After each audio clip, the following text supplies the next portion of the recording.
Olá, como vocês estão?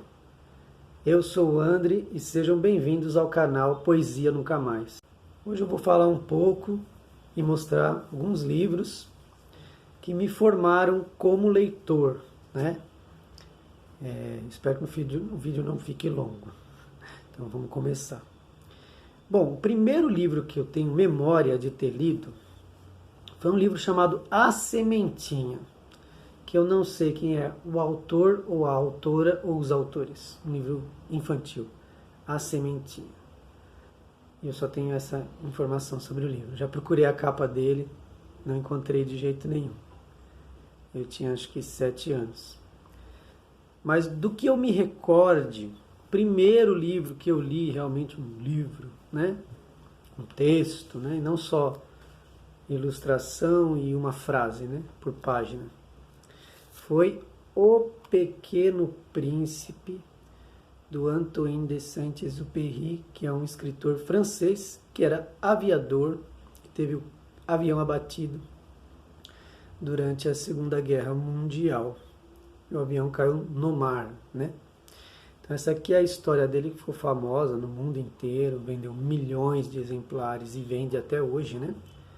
Essa edição aqui eu comprei para as minhas filhas. A edição que eu li, eu ganhei da minha mãe, quando eu era criança, eu tinha uns 7, 8 anos. E assim, é igual. Com a diferença de que as páginas desse são bem mais finas. E aí o livro ficou bem fininho. E o meu livro ele era mais grosso. Porque não porque a quantidade de páginas era maior, mas porque as páginas eram mais grossas e amarelas. E aqui as páginas são brancas, né? Tem ilustrações do autor. Livro bem conhecido, né? Todo mundo conhece esse livro. E aí já na escola, assim, lá para quinta série, mais ou menos, entre quinta e oitava série, você começa a receber indicações de livros dos professores, né? No ensino fundamental, da quinta a oitava série. E aí eu me recordo de alguns livros aqui. Primeiro, a coleção Vagalume, que eu trago um exemplar aqui, que eu acredito que é o único, não tenho certeza, mas eu acho que é o único exemplar da coleção Vagalume que eu tenho. Um Cadáver Ouve Rádio, do Marcos Rey. E eu lembro que na época, eu li por indicação dos professores, eu li dessa coleção O Menino de Asas, do Homero Homem, Feijão e o Sonho, do Orígenes Lessa, O Rapto do Garoto de Ouro, que também é do Marcos Rey, Sozinha no Mundo, que também é do Marcos Rey, Deus Me Livre, do Luiz Puntel, e creio que do Luiz Puntel também, Menino Sem Pátria. Foi até proibido, né? Por conta da ditadura militar. Qual mais que eu li? Bem-vindos ao Rio, eu li, do Marcos Rey também. Aqui, ó. Então, o Marcos Rey era um dos escritores que mais publicaram na coleção Vagalume. Então, Cadáver Ouve Rádio. E outro também, outro cara que era best-seller assim, de literatura infanto-juvenil, Pedro Bandeira. Ele tem uma sequência de livros dos caras. E esse aqui foi indicado na escola A Droga da Obediência. Tem a Droga de Americana, a Droga de não sei o que, né? Tem alguns outros livros.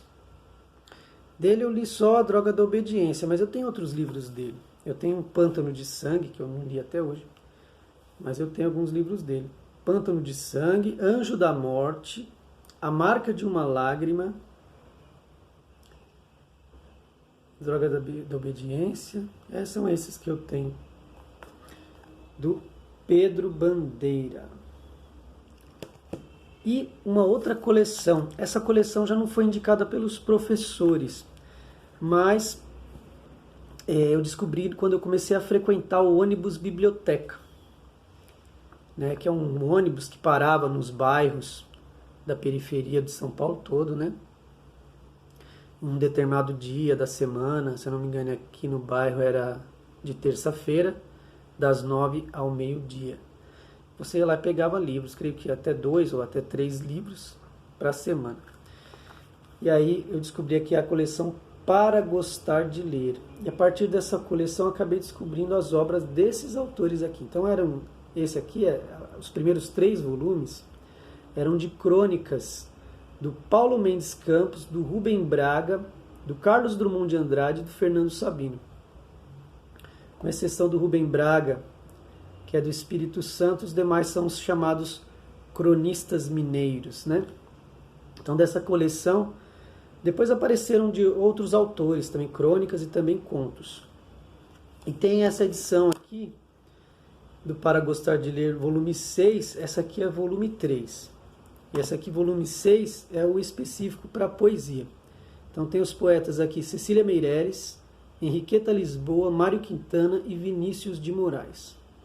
Tinha uma edição, se não me engano, não sei se era a 11 ou a 13, que era de literatura universal. Então já tinha Edgar Allan Poe, Kafka, Jack London, né? Tinha uns escritores estrangeiros. E aí lá para a 8ª série, professora de português passou primeiro ela passou o documentário deste livro, depois pediu para ler e fazer um trabalhinho ou uma prova, não me lembro. Acho que era um trabalhinho, que era o Fernão Capelo Gaivota, do Richard Bach. Então, no documentário, parecia um slide, apareciam as fotos que tem no livro, que são fotos de gaivota, né? De gaivotas, né? Tem vários, ele é todo ilustrado com gaivotas. É um livro bem bonito. Depois eu tentei ler outro livro desse autor e achei horroroso. Mas esse livro é bacana, né? Bem interessante. E aí no ensino médio, começou aquela história de pegar a literatura brasileira de trás para diante. Desde a carta de Pero Vaz de Caminha, passando pelo trovadorismo, né? Romantismo, parnasianismo, simbolismo, naturalismo, realismo, modernismo. Quando chegava no modernismo, você já estava no último ano do ensino médio, 3º ano. E aí a escola já tinha destruído a vontade do aluno de conhecer e ler literatura, né? Porque essa literatura mais antiga requer um pouco de experiência com a linguagem, né? Experiência de vida também, com a linguagem. Tem coisas que não são muito para o entendimento de um jovem de seus 14, 15 anos. Não estou... Assim, como é que eu posso dizer? Generalizando, né? Claro, tem jovem, 14, 15 anos, que lê, tira de letra, aquilo de José de Alencar, né? Olavo Bilac. Mas em sua maioria, isso espanta o aluno. Então, se tivesse feito um trabalho com os cronistas mineiros, por exemplo, que tem uma linguagem mais coloquial, uma linguagem mais da nossa época, né? Você traria os alunos para si. Mas, infelizmente, pega de trás para até o modernismo. Não vou nem falar contemporâneos, o modernismo. Primeira, segunda e terceira fase do modernismo. Então, quando os professores estavam passando trovadorismo, por exemplo, eu estava no ônibus biblioteca buscando livros que eram condizentes com a minha faixa etária. Por exemplo, eu era adolescente, tinha meus 14 anos, e aí um tio meu, o livro de cabeceira dele, ele era mais jovem, seus 20, né? O livro de cabeceira dele, tinha lido diversas vezes, era Cristiane F., drogada e prostituída aos 13 anos de idade. E aí, nossa, né, chama a atenção. Eu não tenho esse livro, infelizmente, mas aí eu li do ônibus biblioteca. E da época lá do ônibus biblioteca, eu lembro que eu peguei, por exemplo, o Marcelo Rubens Paiva, Feliz Ano Velho. Né? Depois eu adquiri a minha edição, que era exatamente uma edição igual a essa aqui da Cantadas Literárias, né, da Brasiliense, que eu li. E trata sobre o acidente do Marcelo Rubens Paiva, quando ele tinha 19 anos, que ele pulou no rio de cabeça e afetou cervical e ele ficou paraplégico. Então tem essa tragédia pessoal dele, e tem uma tragédia que é mais, que engloba não só a família, mas a história do Brasil, que é o desaparecimento do pai dele, o deputado Rubens Paiva, nos porões da ditadura militar. Então tem esses dois eixos narrativos na história do livro. Então é um livro que me trouxe assim algo já para o mundo da literatura mais adulta, né? Embora ele está retratando um jovem, trata sobre questões políticas, ditadura militar, né? E também ele começando a lidar com essa questão do corpo. Ele jovem ainda e ficando deficiente, né? Aos 19 anos. Então, um livro que foi uma porta de entrada para mim, assim, na literatura e literatura brasileira. Outro livro também que era de uma jovem, né? Uma jovem judia, alemã, foi o Diário de Anne Frank, né? Que ela assim como ela e a boa parte da família dela são vítimas do Holocausto, né? Morreram nos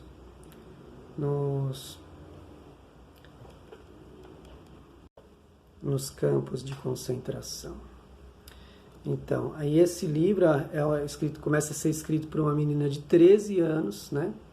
Com uma linguagem bem infantil, e aí ela vai amadurecendo conforme o passar dos anos desse diário. Ele encerra com 15 anos, quando ela não pode mais escrever o livro, acho que já no campo de concentração, acho que ela já não podia escrever o livro. E ela acaba falecendo. E de alguma doença, não me recordo qual. E ela deixou o livro, que é um dos livros mais vendidos de todos os tempos, né? Acho que perde para a Bíblia e Shakespeare, alguma coisa nesse sentido. É bem interessante. Tinha umas páginas arrancadas, que tinham conteúdo mais da sexualidade da Anne Frank, né? Foram arrancadas pelo pai dela. Mas depois acabaram colocando as páginas na edição completa, né? Eu não sei se essa aqui é a edição completa. Não, essa edição é a edição editada. Editada por Otto Frank. É o pai dela. Aqui diz edição integral, mas eu acho que é que tem as páginas arrancadas. Grande livro. Pega o amadurecimento dela, né? E a própria escrita dela vai passando por esse processo, né? Eles viviam escondidos numa casa de amigos, escondidos como se fosse num sótão. E hoje em dia essa casa é um museu da Anne Frank. E até que eles foram denunciados para os nazistas, que tinham judeus escondidos no sótão daquela casa. Algum vizinho denunciou. Mas eles passaram, não sei se chegou a ser um ano ou mais de um ano, mas passaram um bom tempo sem fazer o menor barulho e escondidos no sótão dessa casa, ou no piso superior. Outro livro foi o seguinte, na banca de jornal, era molecão, devia ter uns 15 anos, 16, passei na banca de jornal e estava lá, O Chamado da Floresta, do Jack London, a R$2, e na época R$2 também era, nos anos 90 ali, era pouco dinheiro, não era muito dinheiro. Tem página de jornal, né? Um livro, as letras muito pequenas e tal, bem econômico, 100 páginas e tal. E eu fiquei louco, aí eu corri para casa, falei, preciso do livro do Jack London chamado Da Floresta, que é sobre a história de um cão, né? Que ele é destratado por todos os donos, que ele passa por várias mãos, por vários donos, até que ele recebe o chamado da floresta e acaba se juntando a uma matilha, né, de lobos, e aí vai viver na floresta, os animais selvagens. Então, uma história assim, fantástica, assim. E depois eu encontrei outras edições, e uma delas até me enganei, né? Eu comprei vários livros do Jack London, li muitos livros dele, né? Ele era marinheiro, tem livros que se passam no mar, A Travessia do Snark, Antes de Adão, tem vários livros dele. E aí eu encontrei O Apelo da Selva, comprei. Comecei a ler e era a mesma história do cão Buck, O Apelo da Selva. E já encontrei esse livro com o nome O Chamado Selvagem. É o mesmo livro, só o título que é diferente. E por último, antes que esse vídeo fique imenso, aqui é uma paulada, né? Quando eu descobri este livro aqui, na biblioteca dos meus tios, uma edição igual a essa. Essa eu comprei. Existem edições mais bonitas, mais modernas, com textos traduzidos por diversos tradutores. Mas eu queria essa, porque é a que eu li quando eu era adolescente. Da editora Abril. Histórias Extraordinárias, do Edgar Allan Poe. São histórias de terror, suspense, e, né, horror. É um mestre, assim. Ele é o criador do romance policial, por exemplo. Aqui você tem contos, né? São histórias extraordinárias. O título original, dado pelo Edgar Allan Poe a essa obra, é Contos do Grotesco e do Arabesco. Esse título, Histórias Extraordinárias, o Edgar Allan Poe era americano, né? E foi adotado por um casal de ingleses. Então ele teve uma educação na Inglaterra. E o livro dele se tornou um clássico, assim, porque foi muito elogiado na França, a sua tradução em francês, feita pelo poeta francês Charles Baudelaire.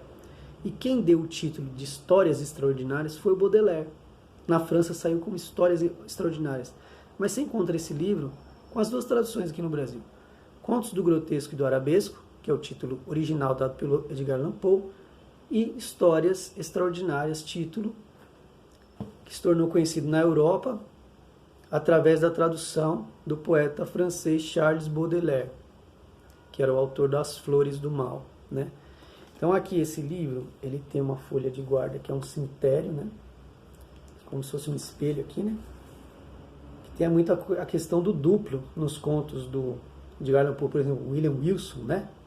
Duplo W cortado no meio é duplo V, e trata sobre pessoas muito parecidas que se encontram, né?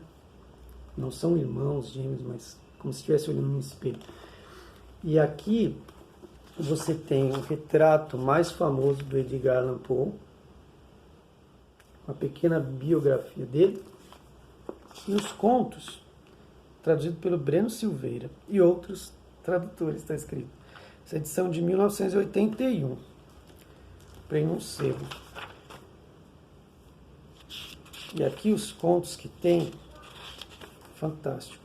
Os contos que tem aqui, A Queda da Casa de Usher, foi muito copiado em filmes aí, cinematográficos, né? Muito copiada essa história do cavaleiro que tem uma tempestade, vai procurar um abrigo num castelo, e esse castelo acontecem coisas estranhas, né? Mal assombrado. Isso foi muito copiado pelo cinema. Aí tem A Queda da Casa de Usher, O Gato Preto, Berenice, manuscrito encontrado numa garrafa, William Wilson. E esse conto é o que deu origem aos romances policiais, que é aquele de detetive, que tem um crime, aí tenta descobrir quem é o assassino. Os Crimes da Rua Morgue. Uma espécie de continuação dele é O Mistério de Marie Roget, A Carta Roubada, Nunca Aposte Sua Cabeça com o Diabo, Poço e o Pêndulo. Nossa, é demais esse livro, gente. Então, bom, recomendo demais. E é isso, né, gente? Espero que vocês tenham gostado do vídeo. Já ficou bastante longo, né? E até a próxima. Um grande abraço.